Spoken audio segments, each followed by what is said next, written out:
விழுப்புரத்தை அடுத்த சேஷசமுத்திரத்தில் நடந்த கலவரத்தை திட்டமிட்டு தூண்டிவிட்டது பாட்டாளி மக்கள் கட்சிதான் என விடுதலை சிறுத்தைகள் கட்சியின் தலைவர் தொல் திருமாவளவன் பகிரங்கமாக குற்றம் சாட்டியுள்ளார். அவருடன் எமது செய்தியாளர் சாந்தி நடத்திய நேர்காணலை தற்போது காணலாம். சேஷசமுத்திரத்தில் நடந்த கலவரத்தில் மனித உரிமைகளை மதிக்காத காவல்துறை என்றும் பொதுமக்கள் மீது தடியடி நடத்தியது கண்டிக்கத்தக்கதுன்னு ராமதாஸ் சொல்லியிருக்காங்க. இதை பற்றி உங்கள் கருத்து என்ன சார்? அந்த வன்முறையை திட்டமிட்டு தூண்டிவிட்டதே பாட்டாளி மக்கள் கட்சிதான். தமிழகத்தில் சாதியின் பெயரால் வன்முறை நிகழ்வது தங்களுக்கு ஆதாயம் தரும் என்று அவர்கள் திட்டவட்டமாக நம்புகிறார்கள், உறுதியாக நம்புகிறார்கள். தருமபுரியிலே எப்படி திட்டமிட்டு தாக்குதலை நடத்தினார்களோ அப்படி வட மாவட்டங்களில் தொடர்ந்து பல்வேறு தாக்குதல்களை நடத்துவதற்கு அவர்கள் முயற்சித்து கொண்டிருக்கிறார்கள்.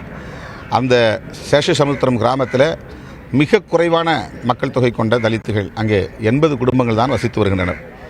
அவர்கள் பெரும்பான்மையாக வசிக்கிற சமூகத்தினரை எதிர்க்கிறார்கள் அல்லது அவர்களோடு மோதுகிறார்கள் என்று சொல்லுவதே அப்பட்டமான பொய்.